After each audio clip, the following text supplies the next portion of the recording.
I hope I'm audible. We'll start in another 2 minutes. Just before we start, those of you who, I hope all of you have installed Blender. So you can open up Blender on your laptop maybe, and then open up Teams on your phone so you can follow along. Yeah, that's all. We'll start in 2 more minutes. Let some more people join. Okay, so I think we can start with the workshop. Am I audible? Can everyone hear me?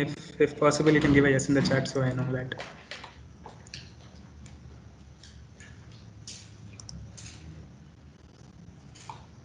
Yeah, cool.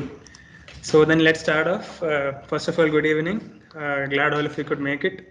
Welcome to the first AF workshop of this semester, virtual semester. I hope all of you enjoy the workshop, learn something new, have fun.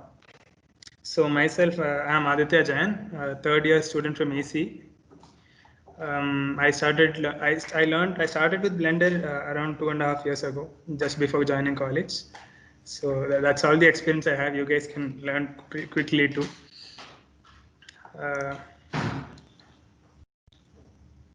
So that's it, I guess. I hope all of you have a mouse as well. I will be telling the controls for the touchpad and tab users, but my mouse would be a lot faster to use. If you have any sort of doubts, we have other AF members as well. Um, we have Sai Prasad and Aditya, who also know Blender well. So you can just put it up on the chat or on the WhatsApp group, and we'll clear it out quickly. Or you could even unmute yourself and ask doubts. Okay, so let's start off then. Open a Blender. So this is what we are aiming for.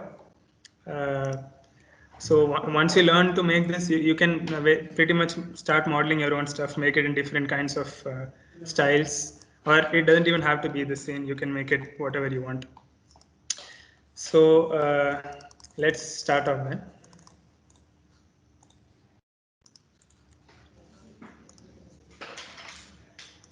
Cool. So this is how the finished product is going to look on Blender. And if you guys have just opened up Blender for the first time, this is the scene you will be having. This is the default scene in Blender. You have this default cube, you have a camera right here, and you have a small light source. Okay, if you might have a startup screen asking you for controls, what should the space bar do and what should the shortcut keys do? You can just leave it at default, whatever they are, and start a Blender. Again, I repeat, if you guys have any sort of doubts, you can stop me and ask. So let's begin then. Now the controls for, I just put up the controls for the touchpad users first so that you will find it easier to follow along. You can move around and look around the scene by using this object called the gizmo. So you just click on it and then drag around and you can look at it from different directions and angles. This can also be done for mouse users by using the middle click as in click on the scroll bar. So you just click on the scroll bar and then move along your mouse, move your mouse around, and you can pan around and look at it from different angles. Scrolling up and scrolling down is used for zooming. The people who don't have mouse can use this button to move around just left and right, and this zoom function to zoom in and out. Okay, so this goes to the camera mode, as in you view from the position of the camera. Like I said, we have a camera right here. This is for moving around, this is for zooming in and out, and this is for looking from different directions. You can press the axis, just click on the axis to look at it from different axes specifically. Now I'll come to the controls for mouse users. The general controls are, again, like I mentioned, the middle click is used for panning around. The scrolling, you can scroll up or down to zoom in or out. And lastly, while holding shift, the left shift button, if you use a middle click, you can move around without changing the angle. Any doubts here? If you have any sort of doubts, you can unmute yourself and ask or put it on the chat.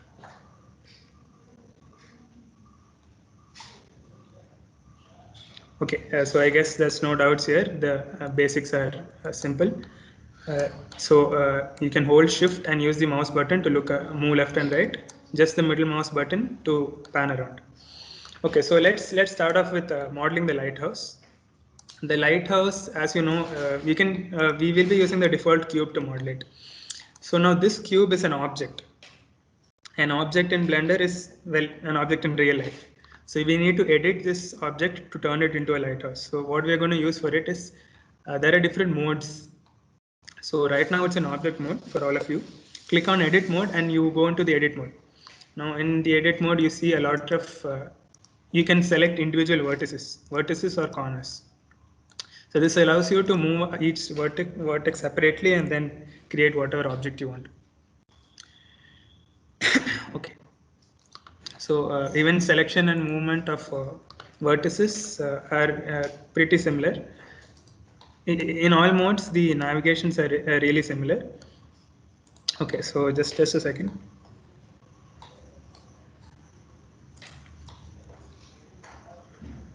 Okay, I don't want to rush this, so if anyone has doubts in the starting part, the basics, just how to move around, you can tell me that. I hope it's clear. Okay, cool. So now, first thing we want to do is move and scale this up vertically, because the lighthouse is a rectangle which is longer in the Z direction. So for this, what we're going to do is this button over here, that is called the face select mode. You click on it, and now each time you press something, you select the face, not a vertex. So you're going to select the vertex on top. Edit mode can be changed by going to the top left corner. You have something which says object mode by default. Edit mode. Just click on edit mode and it goes into edit mode. Okay. So now first thing control you're going to learn to edit an object is G. G stands for grab. Grab is used to move an object around. So when I press G, as you can see, this moves along the face.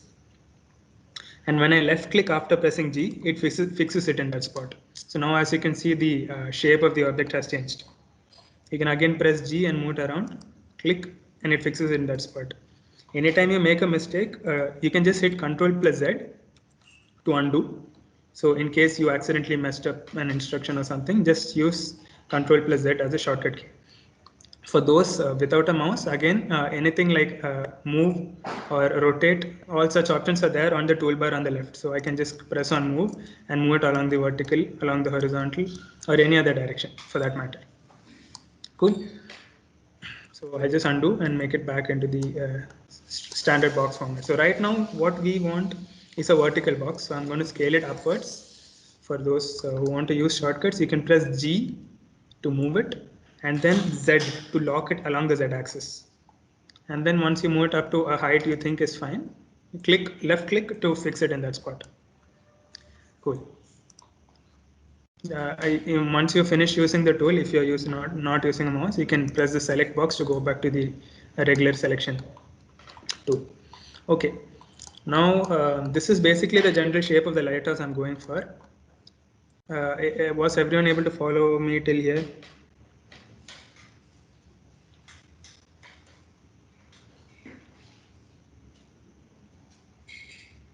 Okay, cool.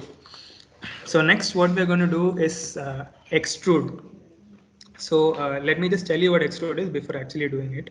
Extrude basically means pulling a face out of another face.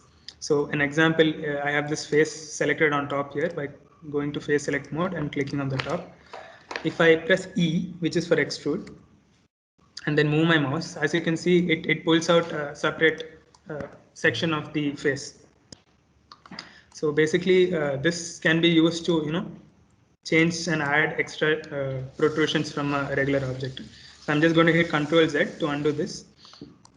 Now what we are going to do is extrude and then just keep it very close to the original thing and click. So we just have a small extrusion, a very small thickness right there.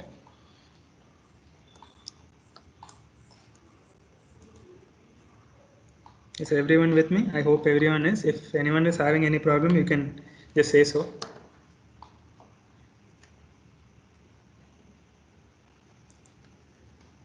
Okay, cool. So now the next thing we're going to do is scaling it up. So now right now again I say we just have this selected, this face selected. S is used for scaling. S, or you could again use the scale tool right here, but I'll be using the shortcuts. So S, and then pull it away from the center and you see it gets bigger. And then you can just left click and it fixes it in that size. So right now we have like a platform coming out of this. So I think everyone's able to follow. So right now, till so far we've used mm, three different ways to edit an object. The first one was G, grab to move it around, S to scale it, and E to extrude, right? Okay, so I hope everyone's done, followed me till this part so far. Increase the height of the cube, sure. So someone has a doubt. Okay, and anytime you feel like you've gone too far away from an object, just click on the object to select it, and the full stop button on the right of the keyboard allows you to focus the object. So say I'm lost somewhere here and I don't know how to go all the way till that object right there. The full stop button under the keypad. There are two sets of numbers, right? On the right, under the keypad, there is a full stop button. Clicking on it zooms you into the object. Okay, so once you reach here, there are three select modes. The vertex select mode, which allows you to select vertices, edge select mode, which allows you to move edges, and face select mode, which allows you to move faces. You can use that, select the top face, and press G to move it. And if you press Z after that, it moves it along the Z axis, move it up to a height you want, and left click. That's how you make the cube larger. Or you can press this and then scale it along the Z axis. Yeah. So once you have the lighthouse done, I think others have already followed me beyond this. So extrude slightly, click, and then scale it up using S. So you have a platform. E to extrude, leave it in the same spot and scale it up. Now I'm going to do an extrusion again. E to extrude, Z for Z axis, and then just make it slightly thick so we have a kind of platform on top. So this is going to be the basic shape for a lighthouse. All right. Okay. Now I'll go back to object mode.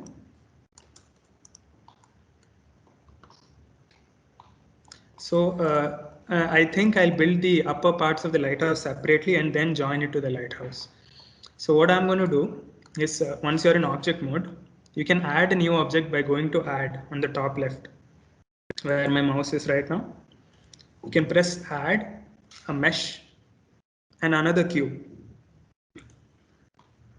Clicking on the cube creates a new cube at this dot at the origin. This is called the origin. So once you have a cube right there, we want to bring it to the top. So like I said earlier, G is for moving around. So you can press G to grab and move it around, and Z so that it moves only along the Z axis. Bring it to the top of the lighthouse and just click. So right now you have the cube on top of the lighthouse. Again, I won't be repeating the commands for non-mouse users, but the shortcuts are available on the left. Now, once you have the box on top, you can press S to scale it. So you can make it smaller, larger, as you want. So I press S, I'll make it pretty small. And then again, press G and Z axis, Z for Z axis, and bring it slowly down. So it's like almost touching the top of the lighthouse. And if you want to focus on an object, just press the full stop and it will focus right on top of it. Full stop on the right again. Cool. So now I want this to be a bit longer. So again, I'll press S, scale, Z for Z axis, and make it a bit larger. And then move it slightly higher by pressing G and then Z. So right now you have a lighthouse and you have a small protrusion. Is everyone able to follow so far? Okay, cool. Now what we're going to do is we're going to add the reflective mirror on top of the lighthouse which emits light. So what we are going to do for it is you could add another cube and then bring it to the top, But what I'm going to do is select the same thing and duplicate it. So you can go to object and then duplicate object, or a simpler shortcut would be to press shift and then D at the same time. And now when you move the mouse, you'll see that you have an object, duplicated object moving along with you. If you left click, it fixes it in the spot you are currently levitating it. If you right click, it just leaves it in the original spot. So I'm going to right click so it's still in the original spot, but there are two objects here right now. Okay. And then I'm going to move it slightly high, Z, G, and then Z. G for grab, Z for moving it along the Z axis, and then scale it up. But you'll notice that when I scale it up, it's just becoming bigger, and that's not how it's supposed to look like. So like I said earlier, after pressing S, I can press any of the axis letters. So X, Y, or Z to scale it specifically along that direction. So I'm going to do S and then X and then pull it up. So it scales only along the X direction. I want to scale it down slightly on Z. So S to scale, Z to scale it down. And then yeah, so that's my reflector. Maybe I scale it a bit more along Z. Yeah. So that's going to be the reflector. And this, I want to scale it a bit down. Okay. So now we have a lighthouse somewhat ready, but it doesn't look like a lighthouse. We'll have to give colors to make it look so. So right now what I'm going to do is just name the objects. So if you select this on the right hand side, you have this menu showing every single object. You can name it whatever you want, but it makes it a lot easier, especially the more objects you have. So I'm going to select the rod, go here and name it pole. And then I'm going to select the top part. I'm going to name it the top. Okay, just double click to rename it and then type out the name you want. Again, any doubts?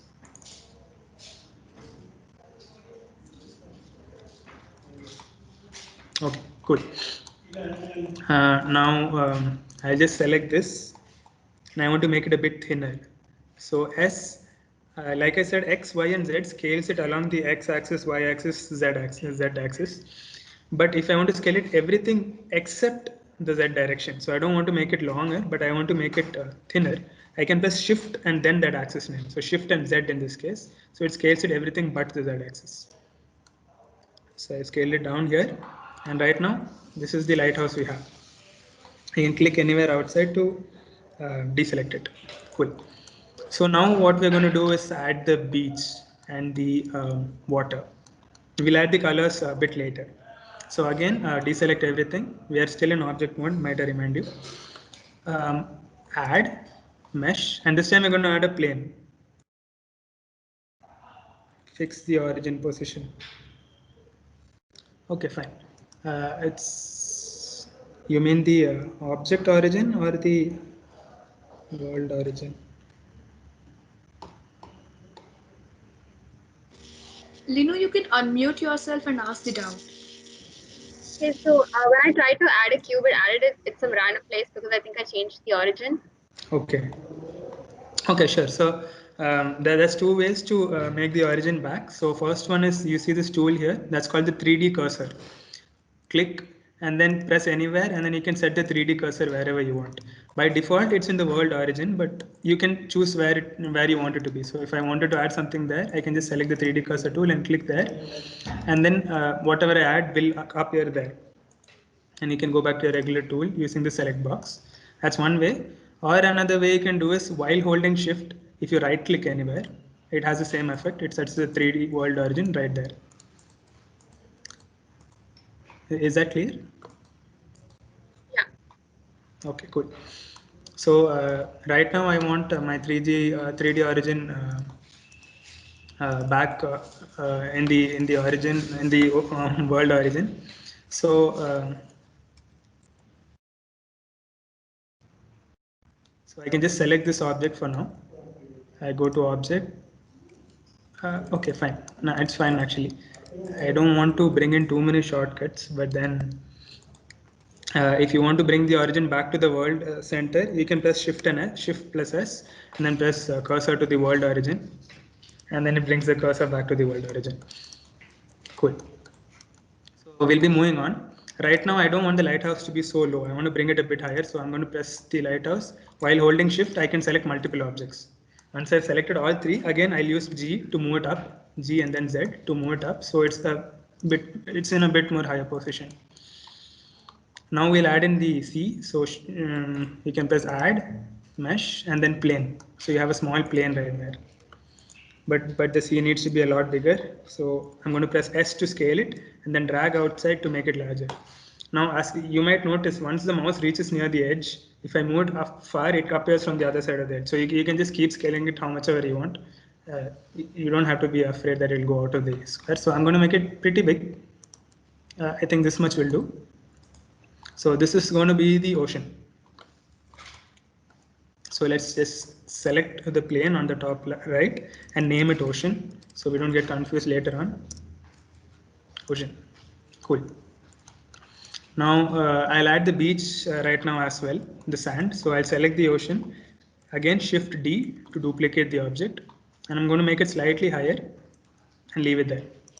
I don't want it to be touching the bottom of the base of the, the base of the lighthouse yet, because I'm planning to rise it up a bit higher, because the lighthouse in N80K is actually on a slight hill. But I'll move it slightly higher. Yeah, so that's about fine, I think. So now let's make the beach go down where it's supposed to be the ocean, so the water can be visible. So I'll select the beach and I'll go back to the edit mode. Edit mode on the top left, just a reminder. So once you select the edit mode, right now you're in face select view. I'll go back to the vertex select mode so I can see the 4 vertices.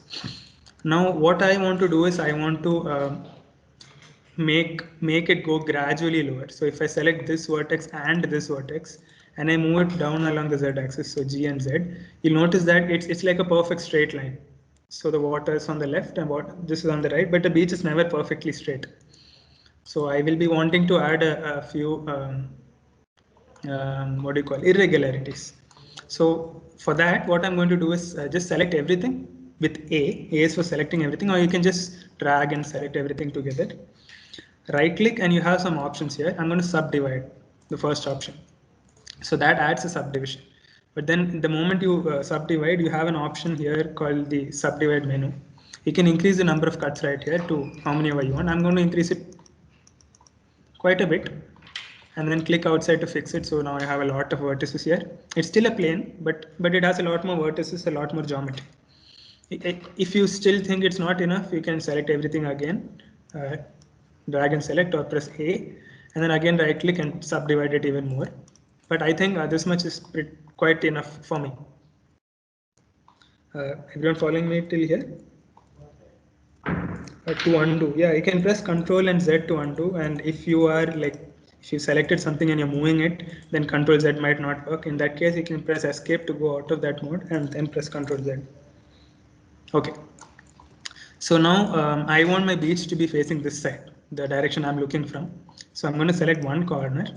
While holding Control, select the other corner, and it selects the entire path from one to the other. Now, if I want to make it go down, if I press G, you'll notice that is the only thing that goes down and the others don't move. But I want it to be a gradual slope. So what I'm going to do is right here, you'll notice a button which says proportional editing.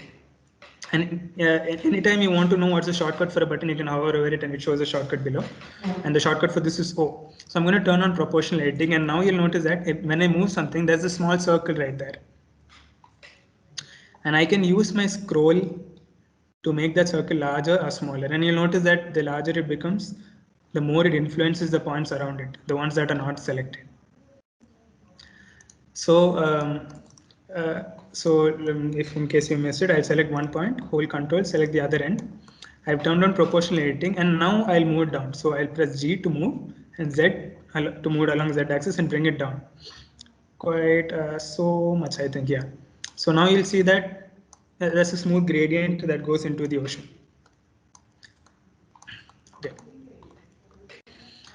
Fine. So now we have the gradient done. Now I want to make it slightly irregular. For that, there are different ways in which the proportional editing mode can be used. So right now it's set to smooth. Smooth makes it move, you guessed it, smooth. Now there is one option called random here, and what random allows you to do is to move all the other points in a random way from how you are moving it. So what I'm going to do is just zoom into some point below the lighthouse, maybe this, and then move it using G. But then you'll notice a lot of the other things are moving as well. I can scroll it down so the effect is only so far. But then, so maybe not one point. I'll select a few points here. So select shift, shift, shift. And then once I've selected a few points, and I'm happy with how many points I have, maybe like a base around the lighthouse, I can press G and then Z to move it slightly up. Now you see, notice that since it's an uneven rise, it looks a bit more natural. And the lighthouse is now on a hill. The same thing, you could select from one point to the other end beneath the beach, and then move it along the Z with proportional editing in random mode. And you'll notice that the edge of the beach, which now touches the water, is pretty non-straight now.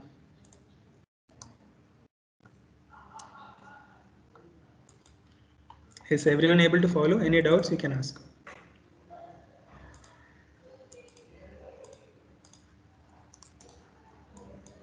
Is there any doubt? Okay, not in the Brent Bell workshop group either. Okay, fine. So I'll continue from here. So now that we've done this, you can go back to object mode. By the way, the shortcut to move to object and to edit mode is tab. So I can press tab to quickly switch between the left tab to quickly switch between edit and object mode. So I'll go back to object mode. Right now you see we have a beach, we have some water. Now this water is a bit too short, so I'll press G, X to move along the, Y to move along the Y-axis in my case, and move it a bit more far out so that you have a bit more water. Cool. So we have the lighthouse and we have the surrounding setup. Now before we move on to the other parts like trees and stuff, I think I'll give some more some colors to these, so we know what we're working with. All right. All right, so first let's give color to the ocean. So I'm going to select the ocean. Oh, by the way, I forgot to rename the land. So click on the land on the earth. You'll notice that it's called Ocean 1 because we duplicated it from the original ocean. Now that could be confusing later on because if I have like 15 to 16 planes, each with the same name, I won't know what is what. Okay, so select Ocean 1, I'll rename it to ground. So now select the ocean. We're going to add a material to it. So right now here is the menu selection for this object. So all the settings which are available will be found here. There are different menus. So this is for the rendering as in how the output should look like. This is for the how the world should look like. This is the object properties. So where it is, location, rotation, and scale. So all of it can be controlled from here.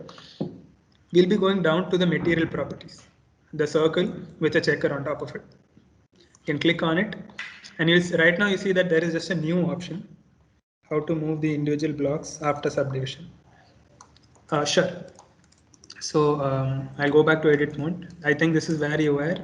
There was a doubt from Linu G. So this is a plane. After you subdivide it, this would be pretty much flat. So this is how it would be. So what we are going to do is turn on proportional editing mode, select one corner. While holding control, if you select the other corner, it selects the whole edge. Now that works between any 2 points, by the way. It selects the shortest edge between those two. So here, control and the other end, and then you get this. Now, initially you can put it in smooth mode here near proportional editing, and then move it along the Z-axis downwards. So G and then Z. So that brings it below the ocean, so some of the water is visible. Yeah, and then you can use a scroll bar to adjust how far you want it to go. So I want it to go pretty far, so I'll make it this big, and then click to fix that. Okay, and now to bring the floor up, again we'll use the same mode. I'll just select a few points here, and then this time I want to use random because I don't want it to be even. So I go to random fall off, and then rise it up using G and then Z. Now, if the area of effect is too high, you can scroll down to reduce it, and once it's pretty much how you want it, click, and then that will be fine. You can always edit it a bit more. So this is a bit too sharp for my tastes. Bring it back down. Okay. And since I don't want the entire thing to be that smooth either, so maybe I could select the points beneath the beach as well. So here, and then control click here, so I get that entire edge, and then G, Z downwards to make it a bit more random. So you see that you have this random edge because it's no longer smooth. Everything moved a bit randomly. Okay, so then you can hit again tab to go out of edit mode, and there you have it, uneven terrain.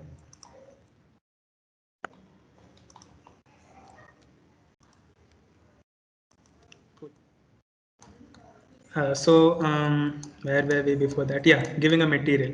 You can select the ocean. Here in the material settings property, right now it doesn't have any material.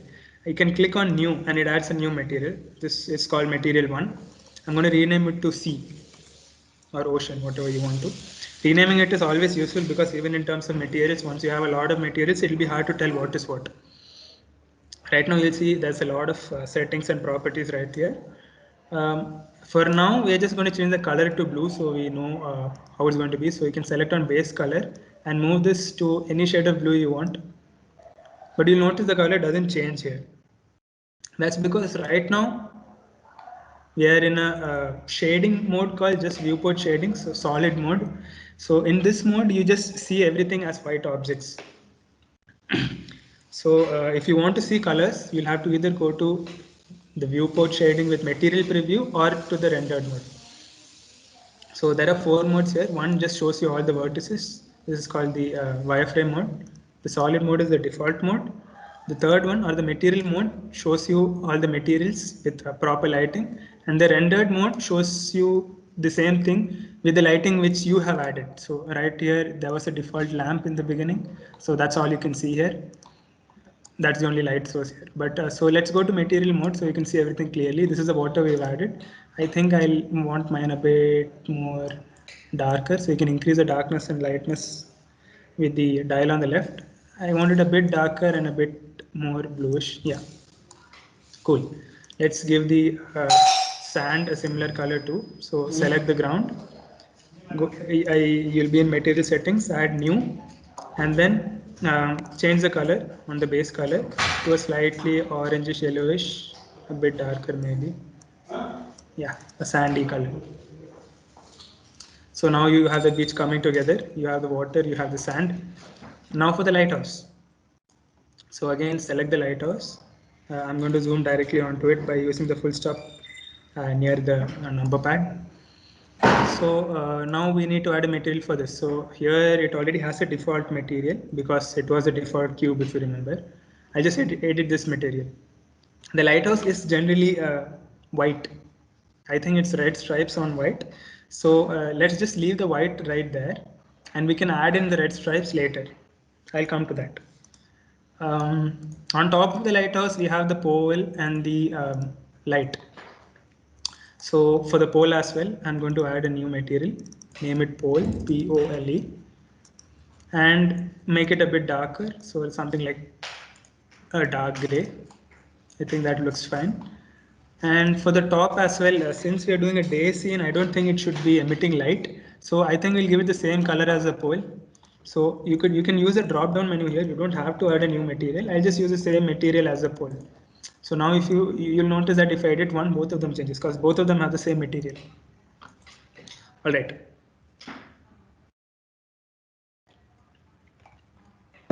Fine then. Now for the red stripes on the lighthouse. Select the lighthouse. Oh, we forgot to rename the material. So let's just call this LIGHTHOUSE lighthouse white. So this is going to have 2 materials. Now I'm going to add a new material by using the plus button right next to the materials and add in a new and bring this to a red color, and I'm going to call this lighthouse red. LIGHT. So when you want to add a new material slot, you can press the plus right here, and if you accidentally add in some extras, press the minus to remove it. Once you add it in, press new to add a new material. Any doubts so far? AJ, I guess you can go a little slow. Maybe people are finding it hard to catch up. Okay, fine. Sure.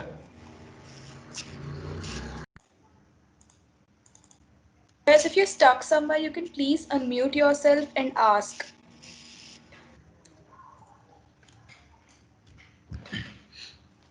Just to be open, generally whenever you follow somebody, there's always points you will get stuck in them. You might have accidentally pressed some button which messed up something.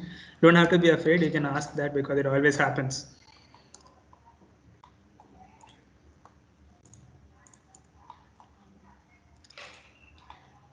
Were everyone able to follow till here, or should I start from somewhere a bit more behind, just in case?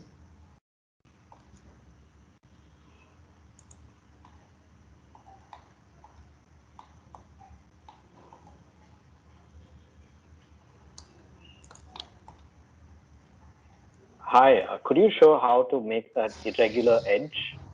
Irregular edge. Sure. Yeah. Okay, so okay, fine, sure. So right now, I'll just select the ocean. There's this button here which you can use to hide different objects, so you can work easily with other objects. So I'll just click on it, and it'll hide the ocean temporarily. So let's go to the sand again. It's right now in object mode, so I'll go back to the edit mode using tab, and then I'll just make it flat again, so I can show you from the beginning. So I just turn off proportionating mode and make it flat along the z-axis, scale it to 0. Yeah, so this is what I guess this is what you have right now, a flat plane, and I think you subdivided it quite enough, right? Yeah. Okay, cool. So the simplest way you could use the irregular edges using something called the proportional editing mode. So what it is used to do is basically, if I just select one vertex and try to move to G, you just see that that's the only point that moves. So to make multiple points move, you can turn on proportional editing. That's this button right here. All right. You click it and it turns it on. Now, what you do to make it irregular is generally it's in a smooth mode. So if I just select one point and move everything, it moves like all the other points move so that it's in a smooth curve. That's the default mode. So you can use the scroll bar to scroll in or out to see how far it affects, but it's still pretty smooth. Now I want to make it irregular. I can click on the drop down right next to the proportional editing mode and press random. So the random makes it so that if I select a point and move it up, so G and Z, the other points move up, but they move with a random amount, not the same amount as you moved the original point, selected point. So that helps you create an irregular surface. Okay. So what I'm going to do is select any point below the lighthouse. So just you can hold shift to select more than one point if you want, and then press once it's proportional editing mode and it's in the random fall off. You can press G to move it, Z to move it along the Z direction, and just raise it up. And you'll notice that the surrounding area also rises up. You can scroll up or down to just select how far you want it to affect. And then once you're happy with how it is, just click and you have a irregular fall off. Okay. Is it clear? Were you able to follow it? Yeah. I got it. Thanks. So that's the same thing I did for the beach line as well. I just selected the entire line. Okay. And then press G to move, but then Z to move just along the Z axis. So I press G and Z, and while I move it down, you notice that the others are moving with random amounts. But I don't want it to move a random amount because it still needs to be pretty smooth since it's a beach. So I put it in smooth mode first and then move it down. Just a second. And then moved it down pretty smooth, and then I put it back into random mode, and then again just moved it along the Z direction. Just a second. Like some sort of randomness, slight unevenness. Got it. Cool. So now I just unhide the ocean. You have the ocean again with an uneven shoreline. If any of you have doubts, please don't hesitate to ask. That's the whole point of a live workshop. Because you watch a YouTube video, you can't ask doubts, and then you get any problem, there's no one to rectify it. Right now, I'm happy to fit any of your problems. So anytime you have a problem, you can just say so, and then I'll fix it. Cool. So okay. After that, we added materials. So in case you missed it, I'll just repeat that part. Just select any object, again in object mode, come out of edit mode, you are in object mode, select any object. Right now I selected the ocean. If I go to the material settings panel, generally this is how it would be. I can click on new to add in a new material. Now I don't have to add in a new one, I already have the C material, but you can press new and then that rename the material as C. If you scroll down a bit lower, you'll see something called the base color. The base color is what determines the color of the object. So right now, I put it at a blue, slightly darker version of blue, because that's what I think looks good for the sea. We can tweak it later if we don't like it. And you might not see the color, and because the solid mode just shows white, everything as white. So you have to click on the top right material mode, so you can see the colors as well. It displays the material.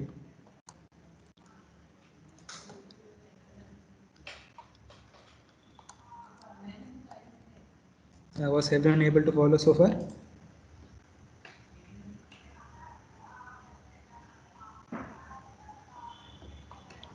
Okay. The same thing, you can now click on the sand as well, or the beach, and then add in a new material. Give it a slightly brownish color, maybe, or whatever you think it fits. And that's the beach done for now. Now all we have left to do is add some color to the lighthouse. Yeah, so the lighthouse too. There's already a default white color. I renamed it to lighthouse white, and I just left it as it is because the lighthouse is white. And the last two objects, again new material, I renamed it and gave it a grayish color, pretty dark.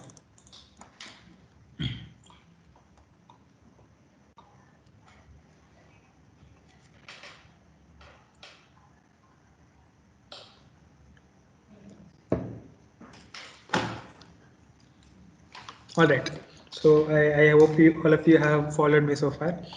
Now let's add in the red color for the lighthouse. So right now it just has one material, which is our lighthouse white. I want it to have red stripes as well. So one object can have multiple materials which affect only certain parts of the object. So that's what I'm going to do. I'm going to add a new material, a red material. So you can press the plus symbol here. It says add material slot. Clicking it adds a new material slot for that object. And you can choose pre-existing materials to fill that slot, or you can add in a new material. I already created one slide a bit before the lighthouse red, so I'm going to add that in. If you haven't, just click new and rename it lighthouse red. And then you can change the base color to something red.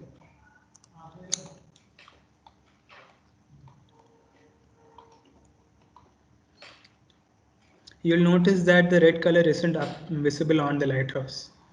That's because if you scroll up here, the lighthouse white material is still on the object. And that means that is the color currently affecting the object because that was what you added in first. Now you want the red color to affect the object, but then you have to tell which parts the color needs to affect. So that's what we're going to do now. So I'll just select the object, go to edit mode by either changing it here or pressing tab. Now to have it affect certain parts, I need lines over here so that I can tell it where to add. So that's what we're going to do. Just before that, I go back to edit mode, select the beach and hide it for now over here. You can press H to hide it as well. It just hides it there. So I'll hide the ocean as well for now. So if I H to hide, or you can just click the I button right here. So I'll select the lighthouse, go to edit mode. Now we need to add something called loop cuts. Loop cuts basically adds chains of vertices. So right now you'll notice that there are 4 faces for the lighthouse. They form a loop in a sense, cylinder of sorts with just 4 sides. So like each edge is connected to the next one, and then they form a total continuous loop. Now if you had 5, I'd have a pentagon kind of structure, but this is basically a loop, edge loop. So a loop cut, basically what it does is it adds more vertices like you see here. So that's what I'm going to do. So the shortcut to add it is Control plus R, and then bring it near the edge, and you'll see a yellow color square. You can hit escape to go out of that mode, but Control plus R goes to loop cut mode. Now once you've reached here, you can use the scroll bar to scroll up, and it adds in more loop cuts. So I'm going to scroll, or you can just type in a number. So I'll type in 10, and it adds 10 yellow lines.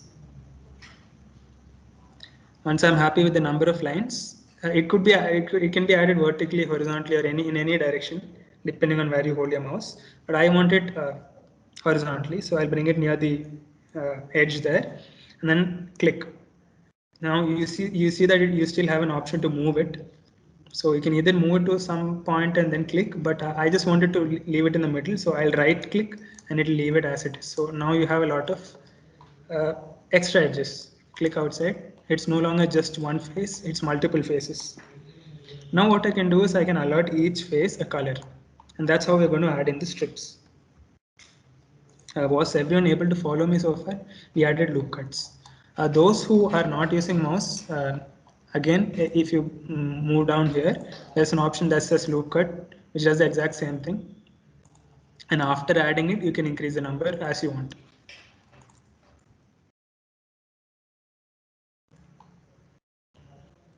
Sure. So just in the edit mode, I'm going to add something called the loop cuts. So how you add it is, assuming you are using a mouse, just press Control and R at the same time. So Control and then R, and then bring it near the edge, and you'll notice a yellow line going around it. You need to be in edit mode again. So this needs to be not in object mode, in edit mode. So you can see each vertex. You can press the first button here so that it goes to the vertex select mode. Control and R adds in a yellow color circle. You can use the scrolling bar to scroll up to increase the number of these loops. So you can just scroll, or you can type in a number using your top numbers. So I'll type in 10, or you can just, it doesn't have to be a fixed number. You can just eyeball it, feel how much of whatever suits you, how thick you want your stripes on the lighthouse to be. And once you're happy with it, just click and it fixes it there. And then right click to leave it in the original position, and there you have it, a lot of loops. Is that fine, Praveen? Okay. Anyone else? Sure. So if anyone else has any problem, please feel free to ask. Okay, so now we are going to be assigning colors to these faces. So if I go to face select mode by pressing 3 or just selecting the face, I can select the faces I want. So click, then while holding shift, I can just select all the faces. That's one way to do it. So you can just select all the faces, and once you've selected all the faces, in the material menu you'll have this option that says assign. You could press that.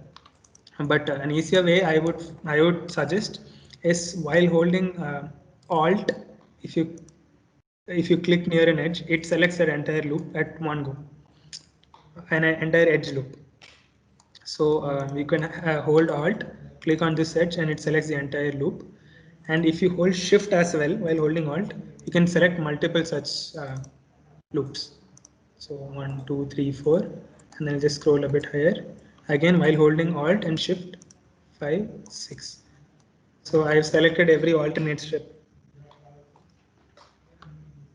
I'll give you guys some time to do it.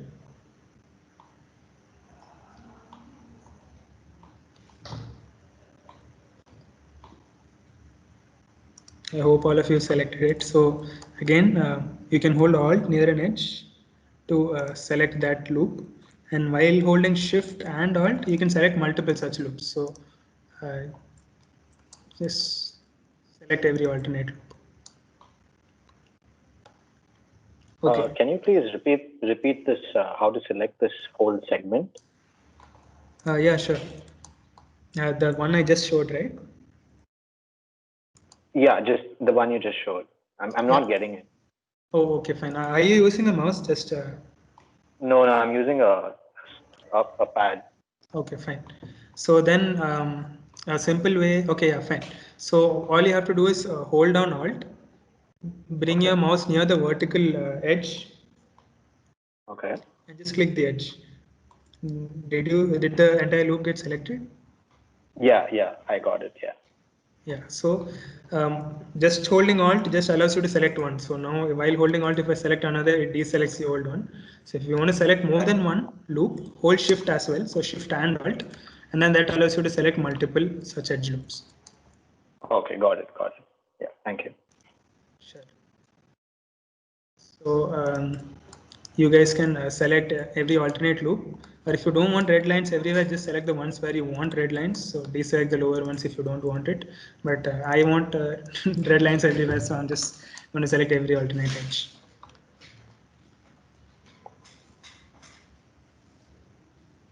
Okay, so I hope all of you have done selecting the edges. Once you're done with that, on the right hand side in the material tab, you remember there were two materials we added, right? And the red one was the one which wasn't visible. So just click on the red one. So you see the properties of the red here, not the white. Select on the red one. And since you have these faces selected, you can hit assign, and it assigns that material to these specific faces. Now if you deselect, you'll notice that you have red color stripes over your lighthouse.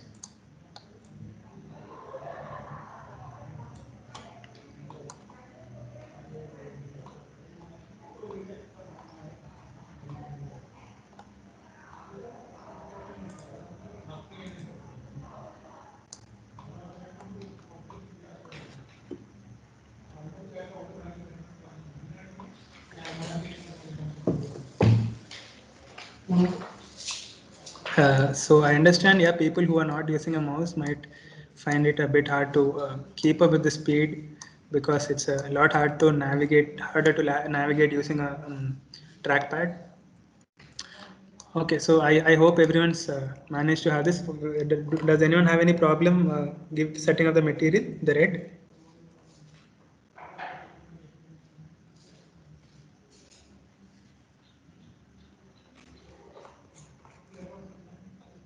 I just check the WhatsApp group as well. Okay, fine. No doubts, I guess. So we'll move on then. So right now it's in edit mode. You can hit tab to go back to object mode, and you'll notice that the colors are still there. So now what we're going to do is we're going to add in some railings at the top of the lighthouse. So I'm going to hold shift and the middle button to move up, or in case you're using a laptop, yeah, can use this, the hand button there to move yourself up. And once, or you can just select the pole and then hit the full stop button to zoom in on it. Okay. So now what we're going to do is add in the railings. Yeah. So since we already have like a railing kind of object here, I'm going to make use of it and just duplicate that object. So again, duplicate, you can go to object and then duplicate, I guess. Otherwise, shift and D. So I'm going to press shift D. And then you'll notice that the duplicated object sticks to my cursor and moves along with my cursor. I'm going to just move along the x-axis. So I hit, y-axis. So now just restricted to moving along the y-axis by pressing Y. And I just take it pretty close to the edge and then click to fit its position. So now you have an object at the top of the lighthouse.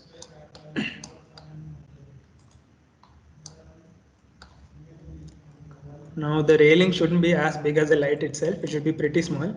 So I'm going to scale it down. So again, S to scale, and then bring your mouse closer to the object to scale it down. I think this size is okay. It doesn't have to be exactly accurate. It just needs to look fine. Those using a trackpad again can scale the entire thing together using the white box and these blue things to specifically along specific axis. And the squares to scale on everything but that axis. So everything but the Z axis and stuff like that.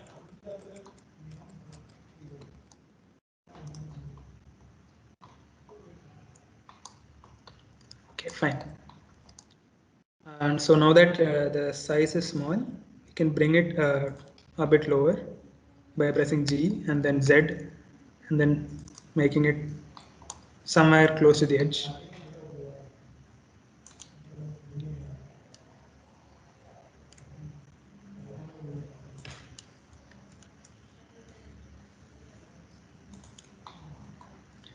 Okay, I think since we've completed so much, it would be bad if we actually lost all of this. So it will be a good idea to save right now. So go to File, Save, and then you can navigate to the folder you want to save. I'll just save it right here, or maybe just a folder up. I'll name it as my Lighthouse, HOUC, workshop, and then save Blender file. So in this way, in case your Blender crashes or any other problem happens, you still have some progress left and you don't have to restart all the way from scratch.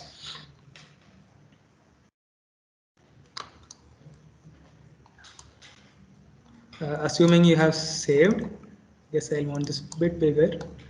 Okay, so now I'll just select this pole again. I'll rename it to railings, RAILINGS, railings, because I don't want to confuse it with the pole. And maybe move to the corner with G and then X axis. So it's somewhere in the corner. You guys can use the move tool if you don't have a mouse. Now this railing should extend all around the entire top platform, but creating like 100 different objects would get pretty messy, as in you would have 100 different objects here and that wouldn't be that easy. So an easy way you can change objects without actually modifying them or having multiple objects, you could change the shape or you could change the structure. Something you can use for that is known as a modifier. So in the same place we went to the material menu. If you go slightly higher, you see a picture of a wrench. It says modifier properties. So clicking on it takes you to the modifier tab where you have an option that says add modifier. You can click on add modifier and you see there are hundreds of different modifiers and each of them have different purpose. And what we will be using is something known as the array modifier, which comes under the generate option. So when I press the array modifier, you'll immediately notice that this, so I just remove the array modifier for now. This is one object, I press array and there's two objects now. So you get what it does, right? It adds multiple copies of the same object, but it still remains one object. So in the array modifier, there's something called the offset. So if I move this offset, I can just click and drag to move it, or I can type in a number as you wish. So I'm going to click and drag and you'll notice that it moves along there. I'm just going to give it a small gap, how much I would want it to. Yeah. And then here there's something called count and you can drag on the count to increase the number of railings. So I'm going to make it maybe 31. Yeah. So this fits the edge almost perfectly. So that way I've already made one side of railings and it looks pretty good.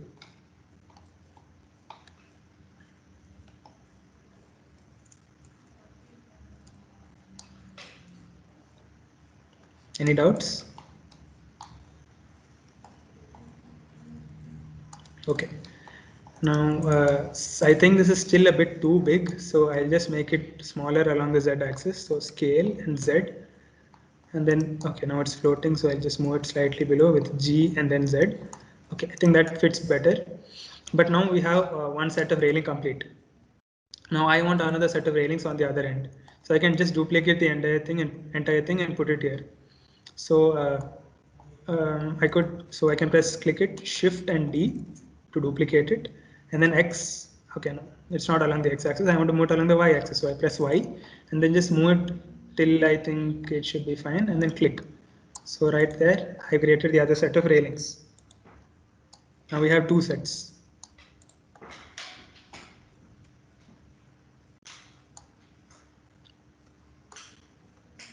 Was everyone able to follow so far?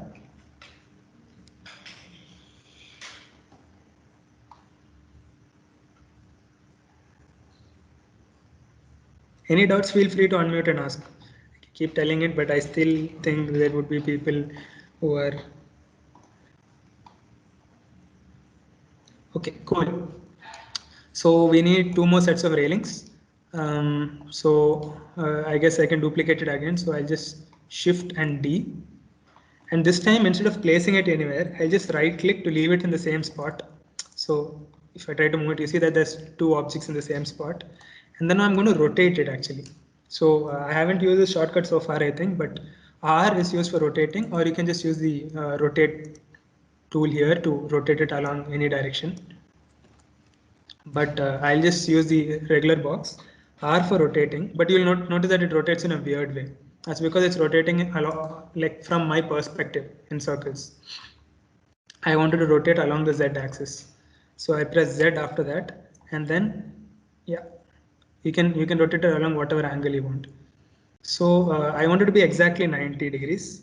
So instead of just making it approximately fine, I just type in 90 as a number on top and hit enter, and it's 90. Now it doesn't matter if you have trouble doing that as well, because you can press R, rotate, and then Z and move your mouse.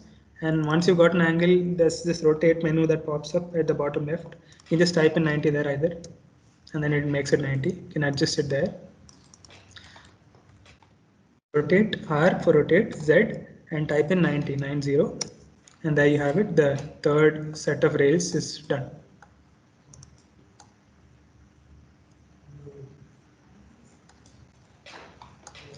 Now we need one final set of rails, and just like we did the first pair, I'm going to duplicate the last pair. So select this rail, press Shift and D, and then press X axis to move along the X axis. And once you're pretty happy, just click and it sticks there. And we have the railings done for a lighthouse.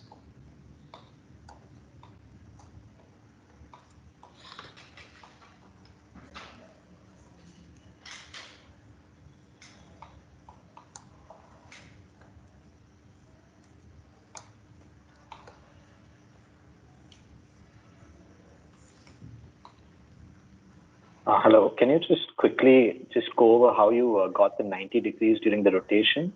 Yeah, sure. I'll just delete one of these. So actually I'll delete both of these. So right now you have two parallel rails, right? Have you reached so far? Yeah, sure. Okay. Yeah, I've reached so far. Yeah, okay. Then just select one of these railings. Okay. I guess you duplicated it as well with Shift D. Yeah. Okay. So and then right click to leave it on the right same spot, and then R lets you rotate it. Yeah. So press R, but then you want it to restrict its rotation only along the Z axis. So you can just press Z, and that makes it rotate only along the Z axis. Oh, okay. Okay. Got it. And then once you've restricted it to the Z axis, you want it to be 90 degrees, so you can type in 90. Oh, thank you. But in my case, here 90 degrees would rotate it in the wrong direction. So I can just hit backspace and make it -90. That makes it right, in case yours was in the other direction. Okay. Thank you.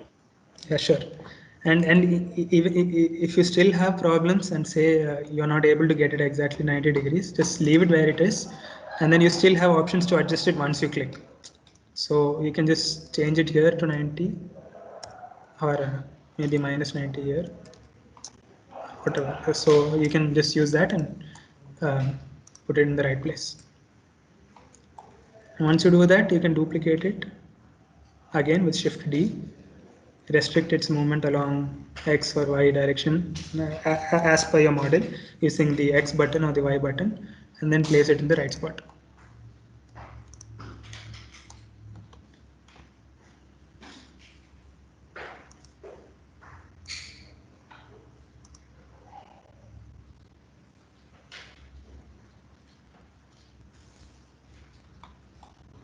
Cool.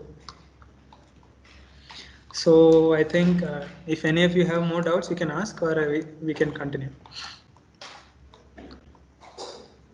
Okay, I guess we can continue. If you have doubts, don't feel free to ask, even if it's a bit later or if it was a doubt pertaining to something we did a bit earlier. So now I'll just bring back the ground and the ocean by clicking on the I buttons. If you're interested in learning the shortcuts, that's Alt and H. So click something and H to hide, and Alt plus H unhides everything else. So Alt kind of negates the hide option. Now in my case, at least here, my lighthouse is a bit too into the ground. So I just select everything. The lighthouse, this, the pole and the top, and move it along the Z a bit higher, just to position it a bit better. Okay, and so now I think it'll be a good time to set up the camera for the final picture. Right now we can view it from all directions, but in the final render, you just have one image, right? And then we need to choose where that image is taken from. So that's where this camera comes into picture. This guy floating right there. Just a second. Okay. So again, you can press the dot on the right side to zoom into the object. So once you've selected the camera, you can press this button right here, which is toggle camera view. And if you click that, you will look from the perspective of the camera, and this is how your final image will look like. You can click the same button again to untoggle it. The keyboard shortcut is 0 on the number pad. So not the regular 0 on the top, 0 on the number pad, but this is also equally fine. You can click the camera button there to look from the camera. So this is not how you want to be seeing the final image. So what we are going to do is move the camera. So I kind of want to move it somewhere here behind, but then again when I go to camera view, it's looking away. So I could rotate it maybe along the Z axis, but then adjusting it like this would become really hard, right? So what the best way to do it would be there's a small arrow right there, if you can notice. You can click on it to pull out a menu bar there, or there's a shortcut which is N on the keyboard. But yeah, you can just pull this out, and here you have an option called view. I hope everyone's following me. Any problems, please do let me know. So once you click on view, you see a lot of options. There is an option that says camera to view. So for now, I just click on this camera button. So I'm looking at it from the camera view. This camera button, I'll press 0 on the number pad. And then I'm going to press camera. I'm going to enable camera to view. Now what this does is, now when I navigate, the camera moves along with me. So right now where I'm looking from, if I just unlock it, you'll see that the camera is where I was looking from. So I go to camera view first, so that I'm looking through the camera. That's the first thing you need to do. And then press lock camera to view or camera to view, just enable it. And then you can just move around to whatever direction you think will look proper. So I think this is pretty good. So you have a view of the ocean, and then click camera to view, uncheck it. And then maybe you can just close this or press N to close it. And then there you have it. The camera set in the right position looking at your lighthouse. Now one problem you guys may have noticed is that edge seems to have been cut off. That might be a problem which many of you guys have. So the simple problem is that the camera has a distance to which it can see. And now we can increase that distance. So select the camera. So you can go out and select the camera here, or you can in the camera view you can just select the boundary. Here along with the other properties on the right, there's a camera property as well, data object properties. In case if you selected the camera, you have a camera option as well. So here there is something known as the clip distance, which says clip start and clip end. So the clip end is how far it can see. You can just increase it, and there you have it. So if it's pretty close, you might not see anything. So just make it pretty big, maybe even a 500. It doesn't matter so much, and you can see a much further area, larger area.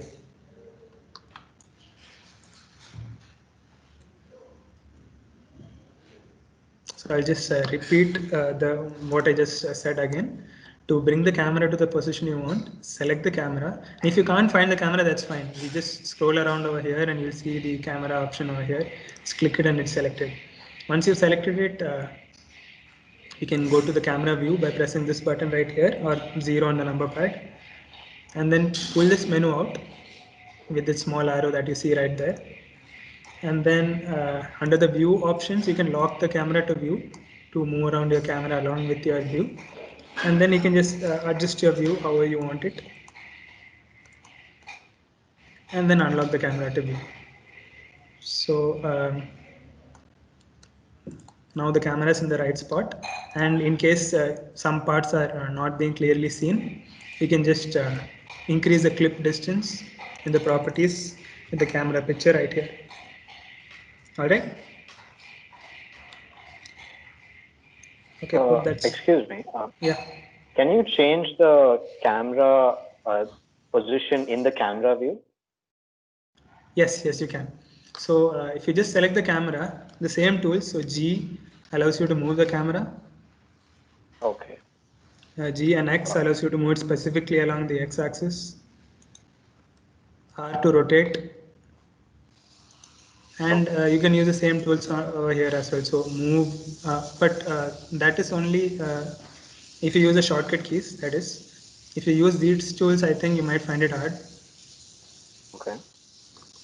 But then once you've logged it to navigation, right here, camera to view, you can just use the regular way you're navigating. So you can use the gizmo. So you can use this to pan around. You can use this to zoom in or out. Yeah. Thank you. Got it. Sure. So I think.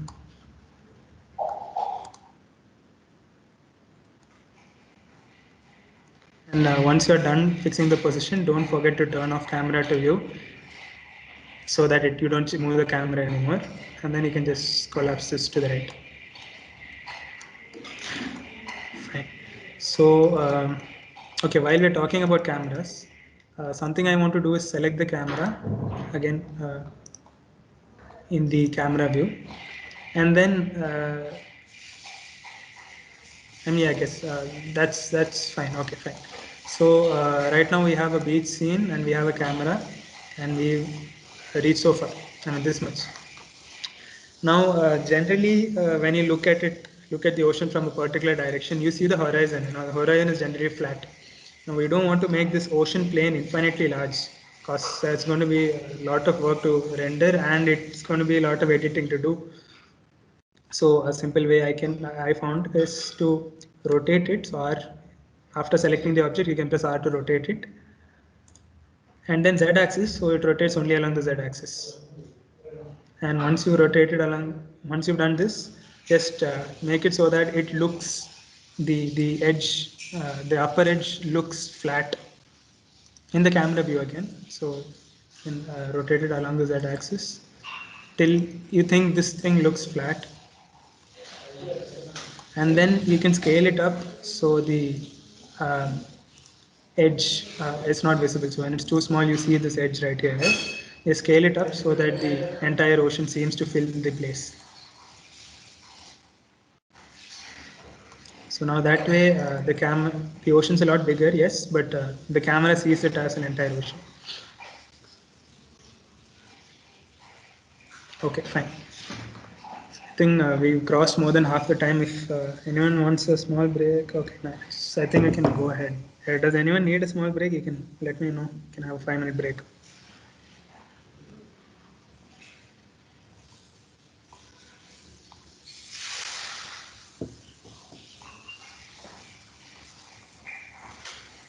No? Okay, fine. So, okay, let's go ahead then. So, right now we have done so much. I think we can set up the lights as well for our final scene, so we can have an actual output. So right now it's in the material preview mode. which is the third button on the top right, and that just shows you the material with proper lighting in default.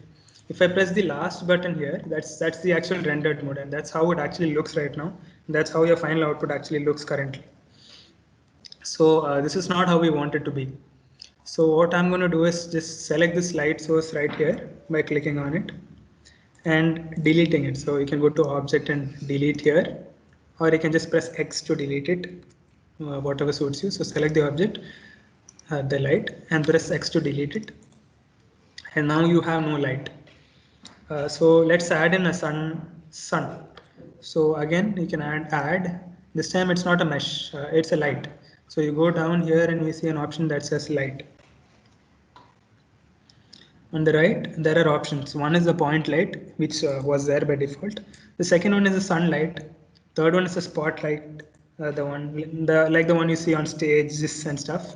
The last one is an area light. So let's take the sunlight because that's what we want, and you immediately notice that the whole scene is pretty brighter, right? So I can press G to move the sun around, but you'll notice that the light doesn't change at all because the sun is technically at infinity. So moving its position here would still keep the rays parallel. So I just keep it here so we can have an idea of how it is going to be. So this sun currently has if you go to the settings over here, there's a light setting, object data properties. So like earlier when we selected the camera, we had camera properties. Since the sun is selected, we have light properties. In the light properties, we see that the sun has a strength of 1 and a color of pure white. But pure white isn't the color of the sun. It couldn't be that realistic. So you can select the color and make it slightly yellowish. And you see it already looks a lot better, a lot more nicer. Okay. So once that's done, you have a beach scene that looks like this. Has everyone followed so far?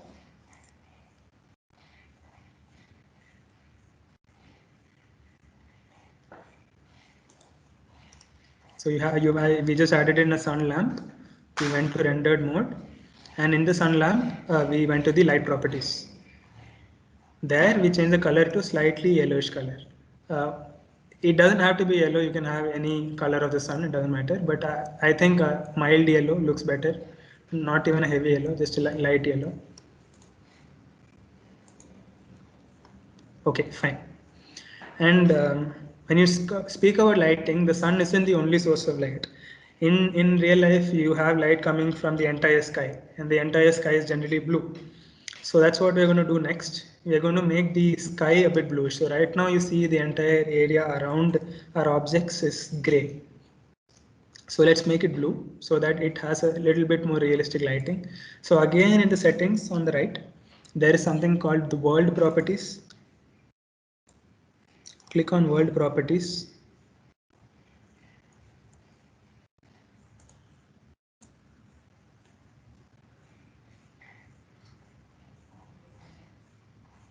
And once you're on world properties, there's again an option that says color, and this is set to gray by default.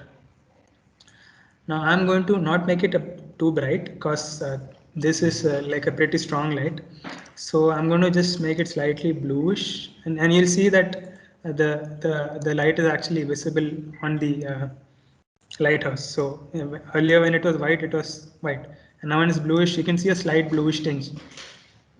So I think I'll keep it a bit brighter. Yeah, not too bright, and slightly bluish. Whatever suits your taste. This isn't the final sky we'll be seeing because we want the sky to be bright blue when you look at it from a picture.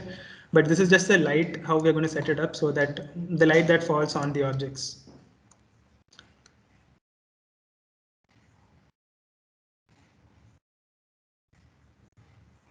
All right, cool. So now that we have a fine lighting setup and the camera setup, so it looks like an okay piece. It looks like something now. It's actually starting to take up shape. It looks more like a beach right now. So now what I'm going to do is Let's see, what do we do next? We added a beach, we added a sea. Let's add some rocks. So if you know Surat Kal, the Kal stands for rocks, and then the beach has a lot of rocks, and the uh, uh, water is also pretty rocky and dangerous. So that's what I'm going to do next. So I'm going to again add shift. Actually, I'll just hide the ocean for this. So if you go to the ocean and click on it, it hides the ocean. I'm going to press add mesh, and this time I'll add an icosphere. So if you don't see the object, you can just press the full stop button, or if you look beneath the island, it's probably there. So I'll just bring it up so everyone can see G and then Z. So this is the icosphere we have right now. An icosphere is just an object with a lot of triangular vertices. Now we are going to turn this into a rocky shape. Rocky shape is just anything that's not a perfect sphere, in my opinion. So again, to change the shape, we go to edit mode, and we go to edit mode by pressing either tab or by changing it right here. And again, in edit mode, you can select the vertex select instead of the face select. So you can select individual vertices. And oh, before I go ahead, let's rename the icosphere as rock, R-O-C-K. Now this rock needs to be deformed. So we still have proportional editing on, I think. Oh, okay, I should have turned it off. But yeah, proportional editing mode is on. I'll turn it back to smooth.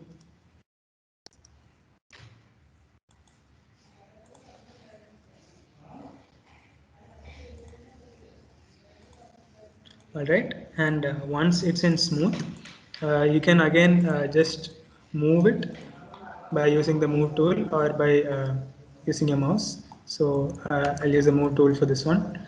And then as you move it, you'll notice that a lot of it is being scaled.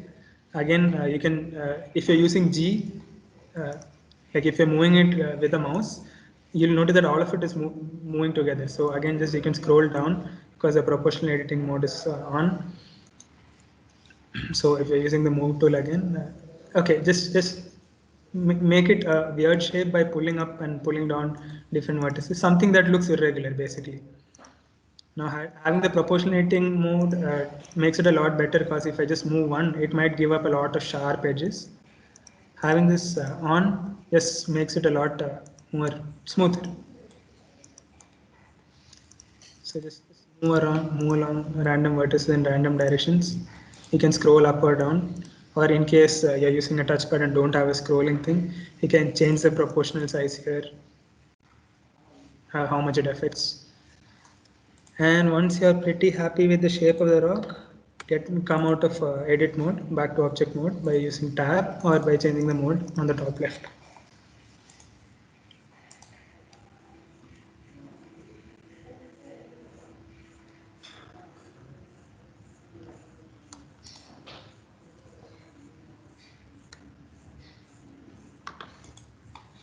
Any doubts?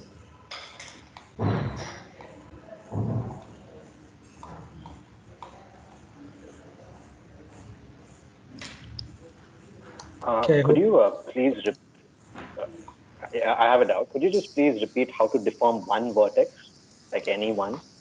Just one. Yeah, Okay. yeah, just one. Because okay, you're moving. Okay, so for that, you're in edit mode. Right now, the proportion mode is on, right? That's what causes all of them to move together. If you turn off proportional editing mode by just clicking it again, it just moves one. G for moving one, or just the move tool again, and then that just moves one. Okay, got it. Yeah. Right.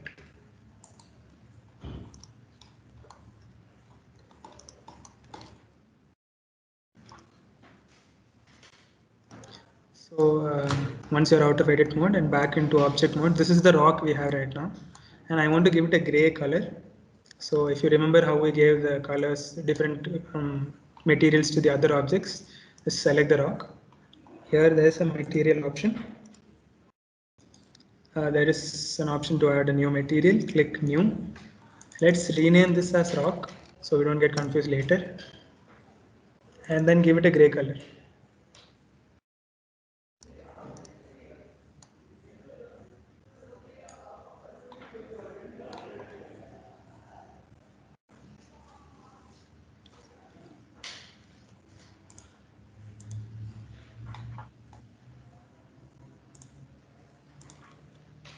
Fine.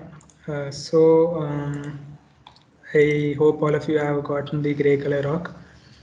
Now we can just move the rock down. So G and then Z, then place it somewhere below the right house.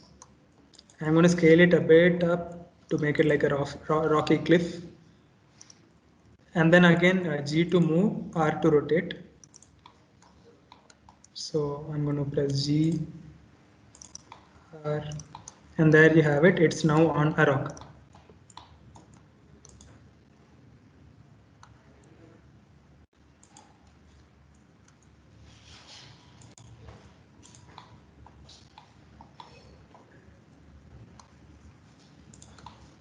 I'll just make the ocean visible again by pressing the I button there. So now we have the ocean and the rock, and this is how it looks.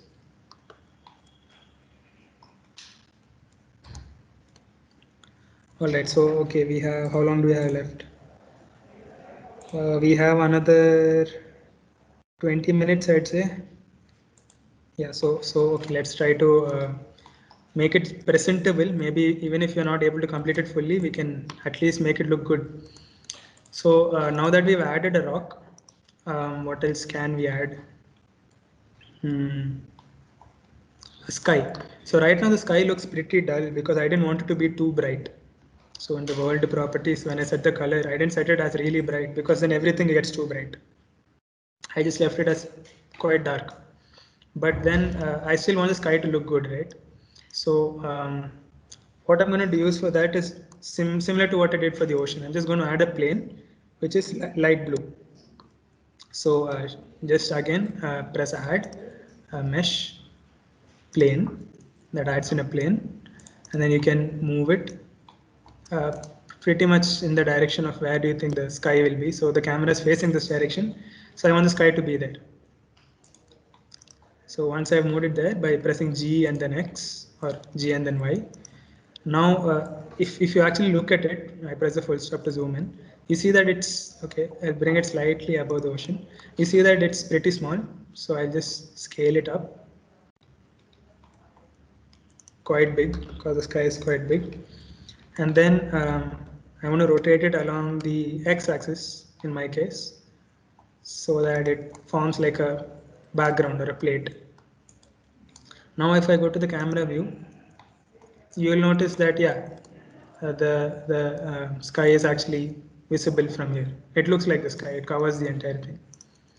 So the sky, again, I'm going to give it a material.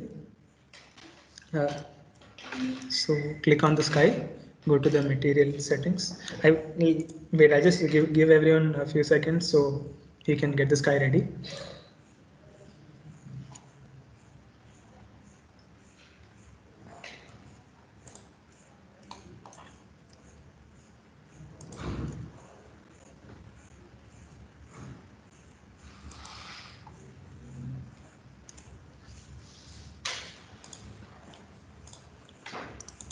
Okay, once your sky is ready, select the sky.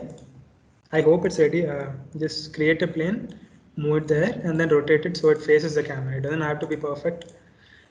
So now once you selected this, you can add a new material and then call the sky, SKY. And you'll notice that even if I change the color to like a really bright blue, it still looks pretty dull because this still needs light to be visible. Like light needs to fall on it to be visible. But I want it to be really bright. I want it to emit light. So just a regular material won't do for it. So what I'm going to do is, you see there are a lot of different options on top here.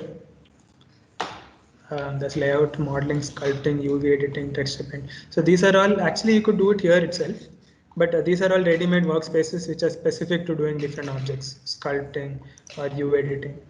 So right now, we are going to go to the shading option. So adding material is technically giving it a shade or a color. So we go to the shading menu and then press the material option here to see the material. And you see that the sky is pretty unimpressive.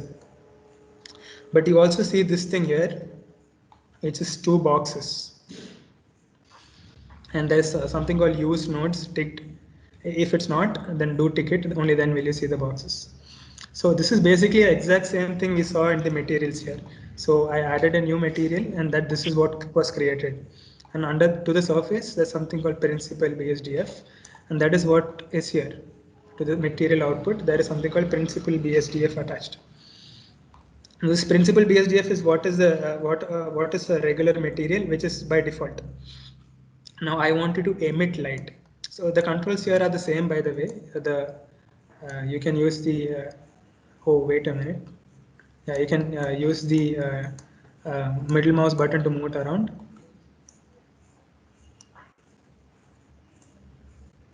Or you can just click and then press the dot button to zoom in on it. So I'll just zoom out, click and then press the dot button to zoom in on it. Now we don't want the principal BSDF here, so I'm going to delete it. So you can just go to node and then delete, or just press X, that's the shortcut, and you see that the entire sky goes black. That's because it has no material attached to it anymore. So we need to add in a new material. So add shader, and this will be called the emission shader. So once you click it and place it here, you get a new box which says emission, and its color is white and its strength is 1. So again, add shader, emission shader. Cool. Was everyone able to follow so far? Should I repeat something?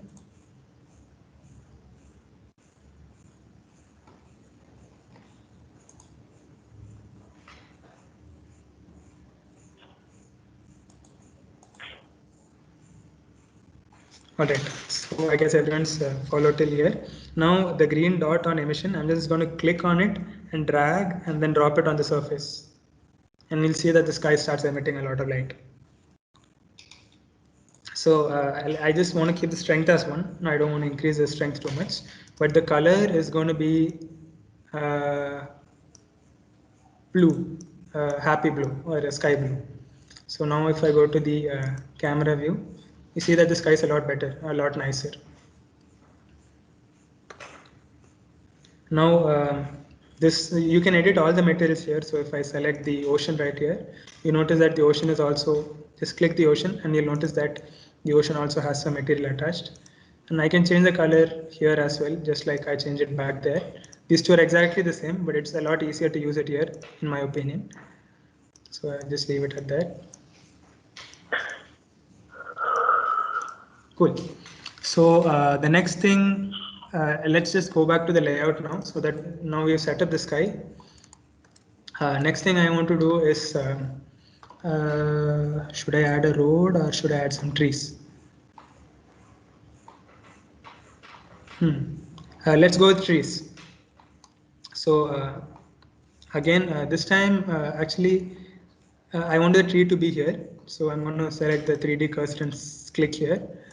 Or you can just hold shift and right click, whatever you want. Or you can just create the tree in the default position and move it here, it doesn't matter.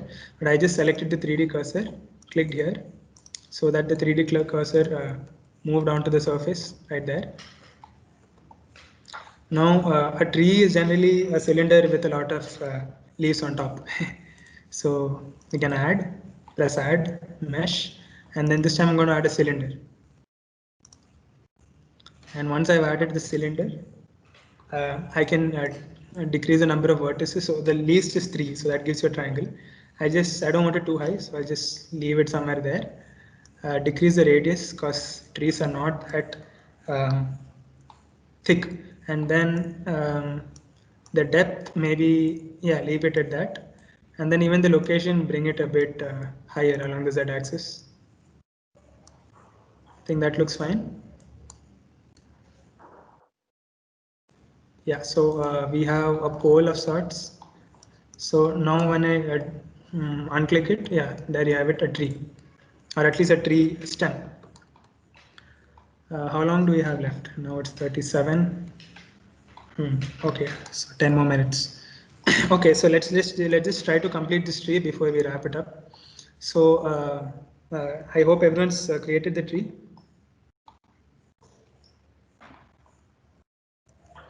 Yeah, okay, fine. So now with the tree selected, you can press tab to go into edit mode, and then just drag and select the top vertices. Drag to get a box, and then scale it down because the trees are thinner to the top, and then go out of edit mode. So now it looks a lot more like a real bark or a real tree.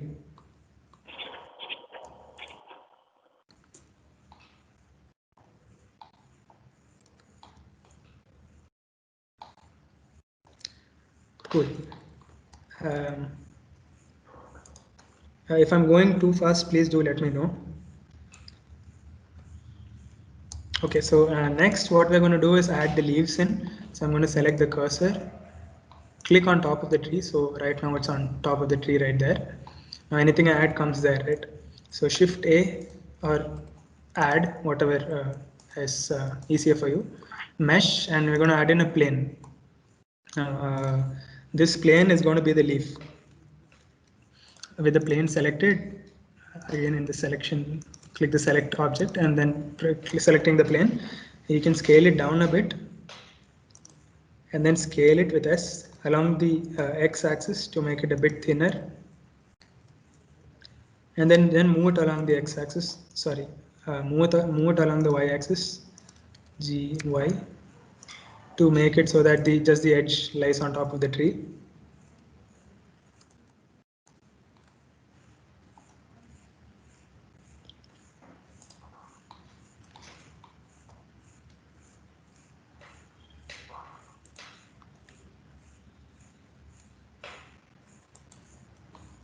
Okay, so before we go ahead, I just want to select the tree as well, tree bark again, and then give it a material which makes it look like a tree. So add new material in the material settings, and then I'll just call it the bark, and I'll give it a color of brown, so an orange which is pretty dark, and there you have it, a tree.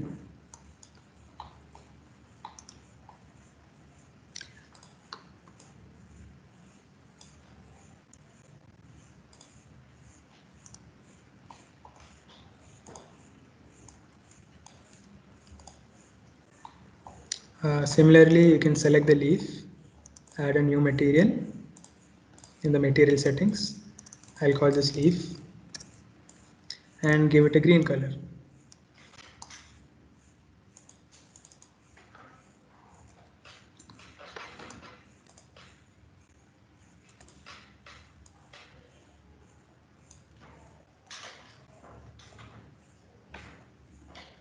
Okay.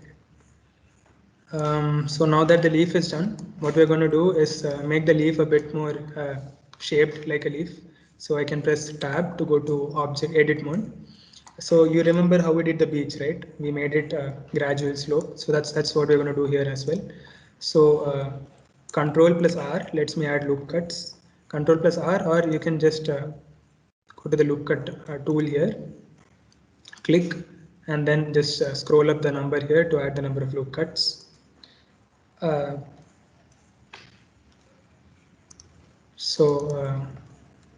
Once you've added the loop cuts, how much ever you want, I'm just going to select these two vertices here. Make sure the proportional editing mode is on and just bring it down slowly. But you'll notice that this isn't the shape we wanted to have. Cause yeah, okay, this is fine. Or if you think this doesn't look that good, you can change the fall off mode to maybe sharp and then bring it down, GZ. And then that's a lot more like a tree leaf. It's swooping down.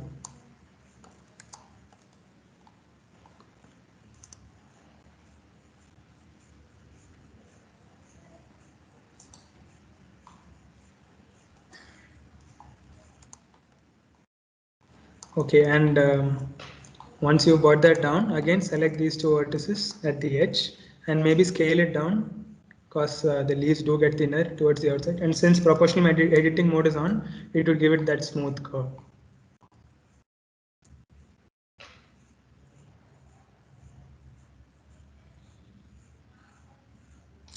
For those who are using the touchpad, you might not have an option to scroll up or down when using proportional editing. So you can just scroll it down, and then here under proportional fall off, you can increase or decrease the amount.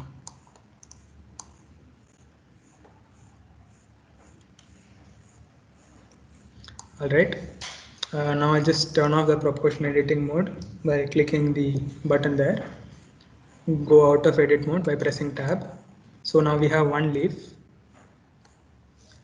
Again, I'll set the 3D cursor to the center on top of the tree because I'll be using this to make sure that other leaves are centered about the same spot.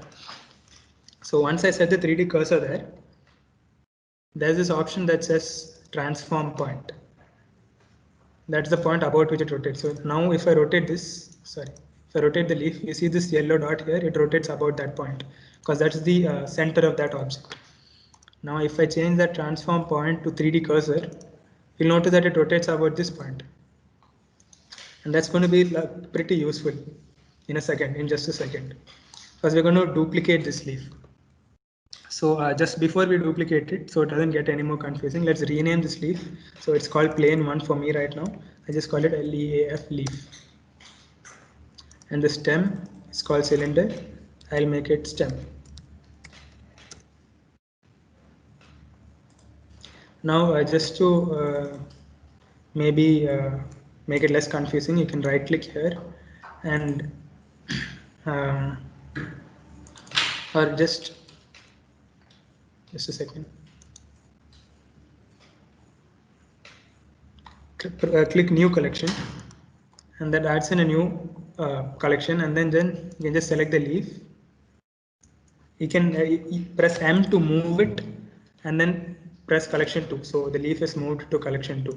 Same way for the stem, click it, move, M to move, and collection 2, and it moves it to the new collection. So now you have a new collection with just the tree parts. You can name it tree, TREE. This is not necessary. This is just for making things a lot more easy and manageable, and it looks better. It's a lot easier when you have a lot of different objects.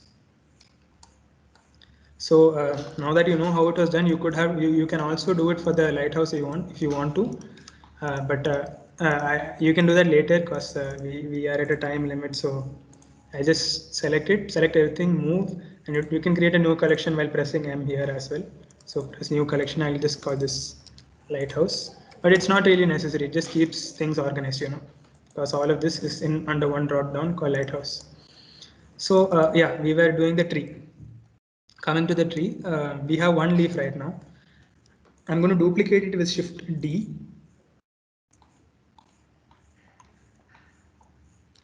And then right click to leave it at the same spot.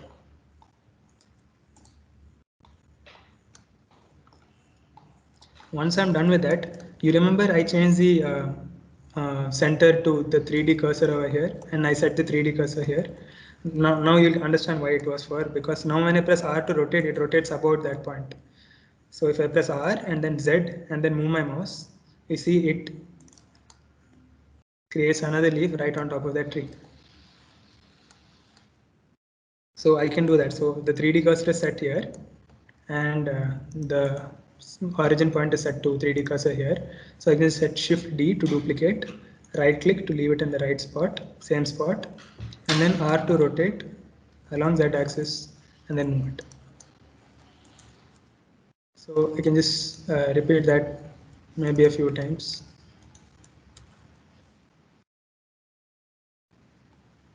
And you really don't need to have so many leaves. You can just have 2 or 3, that's still fine. So there you have it, a nice simple tree.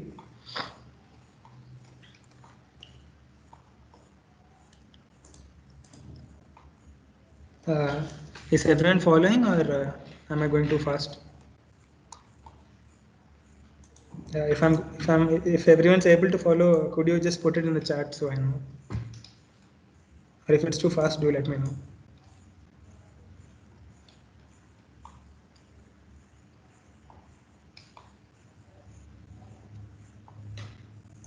All right then.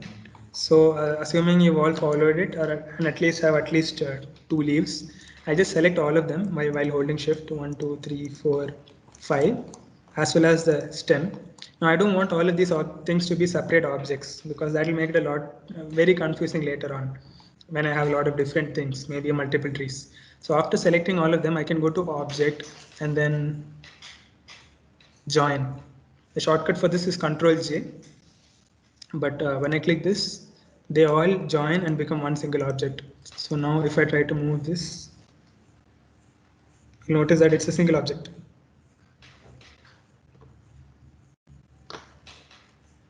All right, so now that we've reached so far, we have one tree and one rock. I just select the tree and then I'll rename it to tree because now it's the whole tree, not just the bark and the leaf.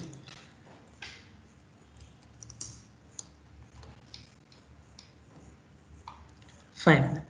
So since we just have around 10 minutes left, let's just get it ready so that we can get the final picture. And then I'll just quickly do some more stuff and explain it. You people might not be able to follow it, but given the amount and the amount of stuff you've learned today, you'll easily be able to do it just by yourself, as you don't have to follow me step by step. So I'll just show you how to set up the final image right now, and then I'll just try to finish the scene a little bit more faster.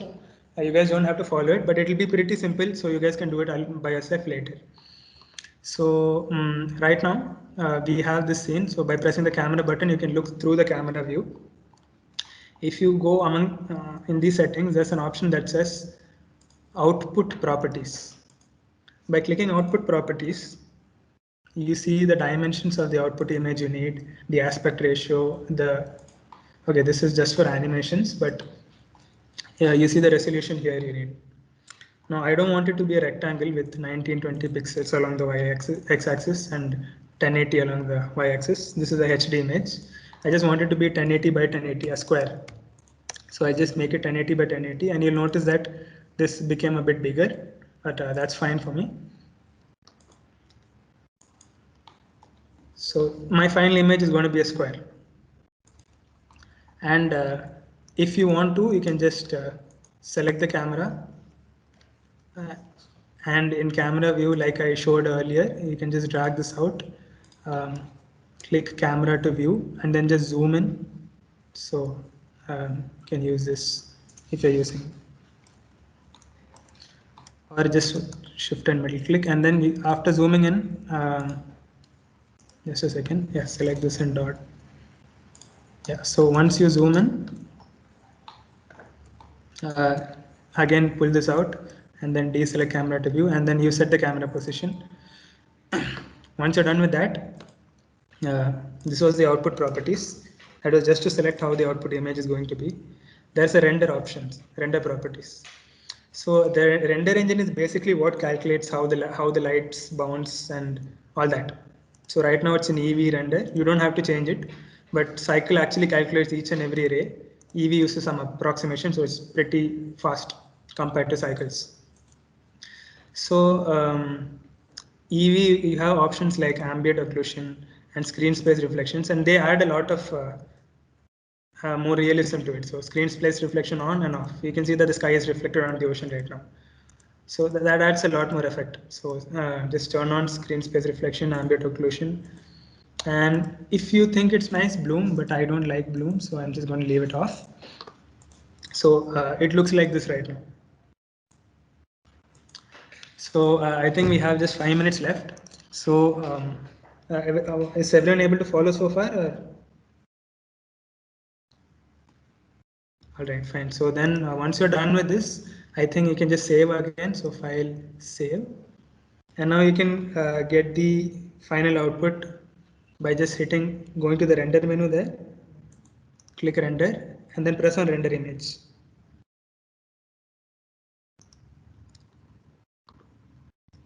And by doing that, it might take a few seconds, but this is the output you're going to get. And yes, it does. It doesn't look as great as the original image I showed you, but that's because there were a lot of other tiny details I added in that final image, which you guys can do right now pretty easily because you have the skills. So simple way would be just select the rock. You guys don't have to follow right now, but you can just duplicate it, move it about, scale it down. Okay, so just set the origin back to median point. So duplicate it, rotate it, scale it up. So adding a few more rocks always adds a lot of realism. Again, if you want, you could add a few rocks inside the water as well. So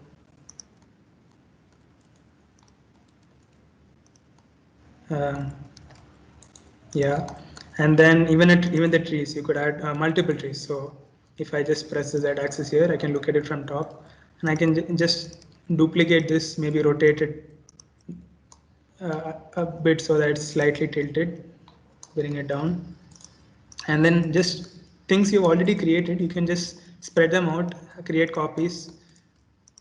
That's a quick way to reduce burden instead of modeling each tree by hand, and it already looks a bit better. Another thing you could do is we just gave colors to each object. So if you just select the ocean, go to materials, there are other options besides the color, like the metallicness, roughness. So oceans are generally not that rough. So you turn down that, you see that it reflects a lot more of the sun's light and makes it a lot more realistic. Yeah, so I think that's it. Maybe you could add in, a few icospheres, scale them up, and then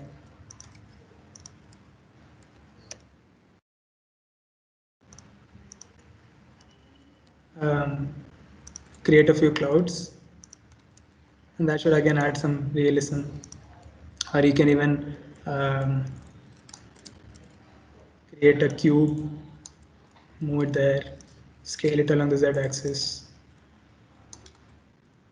Then see, these are all things that I've already shown you. Make from this angle, just give it a black material and create some birds. So all these are pretty simple things that you guys can do pretty fast from the stuff you've already learned. And once you've done all this, file, save, render image, and there you have it, the final product.